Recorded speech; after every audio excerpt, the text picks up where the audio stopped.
Hello, নমস্কার সবাইকে। Welcome to voice of leaders Agartala. আজকে আমাদের সাথে আছেন একজন বিশেষ অতিথি, ডক্টর সুব্রত ভৌমিক। ওনাকে সবাই আমাদের আগরতলার one of the top urologist হিসেবে চেনেন এবং বিভিন্ন পেশেন্টস আছে আগরতলায়। এবং আমরা এয়ারপোর্ট যাওয়ার পথে প্রায়ই একটা নবনির্মিত হসপিটাল বা নার্সিং হোমকে আমরা দেখি, সেবাব্রত নার্সিং হোম নামে। এয়ারপোর্ট যাওয়ার পথে আপনি চিরাইহানি পথে লেফট হ্যান্ড সাইডে ওই নার্সিং হোমটা দেখবেন এবং ওই নার্সিং হোমের যে কর্ণধার আছেন উনি হচ্ছেন সুব্রত ভৌমিক স্যার। তো আজকে আমাদের সাথে আছেন। হ্যালো স্যার, নমস্কার। তো প্রথমত মোটামুটি আপনাকে আগরতলার সব পেশেন্টসরা জানে, যারা আপনার ইউরোলজি ডিপার্টমেন্ট থেকে বা যারা প্র্যাকটিস করছে, যে মেডিকেল প্রফেশনাল আছে ওরা জানে। তো আপনি একটু আপনার সম্পর্কে বলুন, যেখানে আপনার স্কুলিং থেকে শুরু করে আপনি কিভাবে এই প্রফেশনে এলেন, এই সব কিছু একটু বেসিক কয়েকটা শব্দে আমরা জানতে চাইবো। আচ্ছা, আমার বাড়ি বেসিক্যালি রামনগর। আমি শিশুবিহার স্কুল থেকে আমার স্কুলিং করেছিলাম 2003-তে পাস আউট। তারপর এমবিবিএস করেছি জবলপুর মেডিকেল কলেজ থেকে। তারপর এমএস করলাম দিল্লি থেকে, সাফদারজং হসপিটাল থেকে। তারপর ইউরোলজি করলাম শিশু মঙ্গল হসপিটাল কলকাতা থেকে। ওকে। তারপর ওইখানে কিছুদিন ছিলাম। তারপর আগরতলা এসেছি ধরুন 2017-তে। শুরুতে কয়েক মাস পর আমি জিবিতে জয়েন করেছিলাম এজ এ অ্যাসিস্ট্যান্ট প্রফেসর। তারপর 2020-তে ফেব্রুয়ারি মাসে আমি সরকারি চাকরি ছেড়ে দিলাম। তারপর থেকে প্রাইভেট প্র্যাকটিসে আছি আপনাদের সেবায়। ওকে, ভেরি নাইস। তো কি ইন্সপায়ার করলো স্যার? সবাই তো সরকারি চাকরির দিকে ভাগে, তো হঠাৎ করে আপনি সরকারি চাকরি ছেড়ে নিজস্ব প্র্যাকটিস স্টার্ট করলেন, কি ইন্সপায়ার করলো?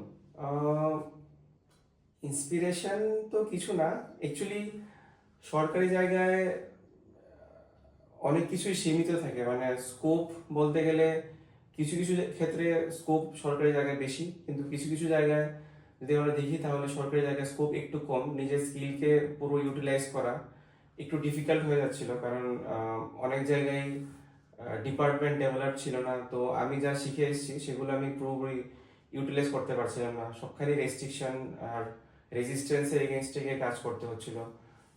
তো ওইসব কারণে ভাবলাম, যেহেতু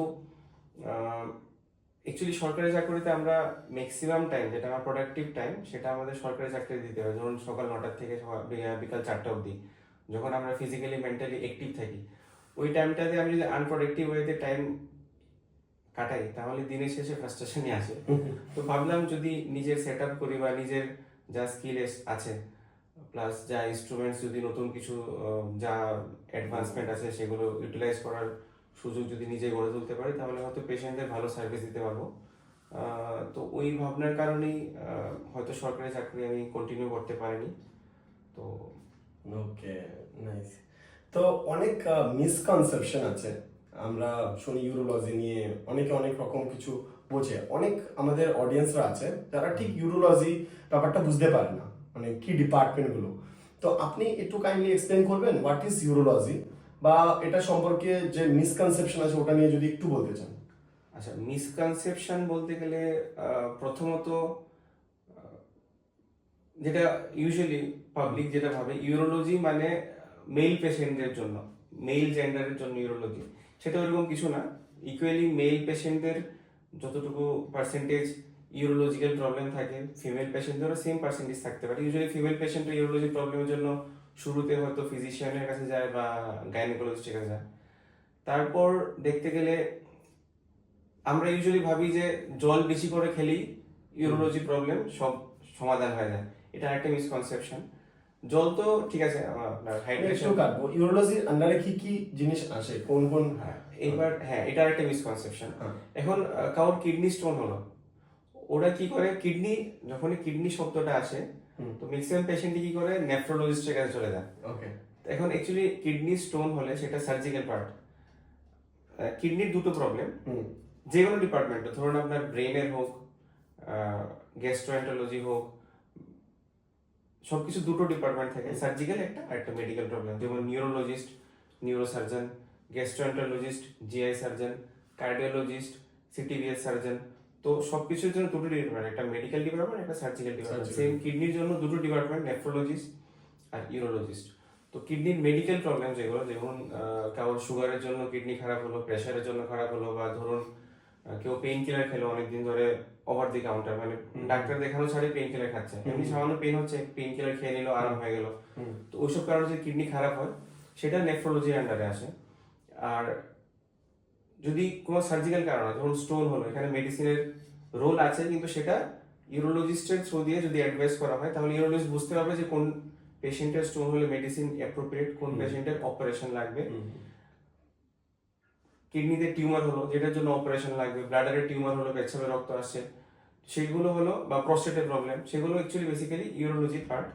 তো একটা মিসকনসেপশন এখানে থেকে যায় যে পেশেন্ট কিডনি বা ইউরিনারি প্রবলেম হলে, এখন অ্যাকচুয়ালি কি সবাই সার্জনদের একটু খারাপ নজরে দেখে। আমরা সার্জিক্যাল ট্রিটমেন্ট প্রোভাইড করি অবভিয়াসলি, কিন্তু মেডিকেল ট্রিটমেন্ট ইউরোলজি ডিপার্টমেন্টের মেডিকেল প্রবলেমস প্রোভাইড করা আমাদেরই কর্তব্য।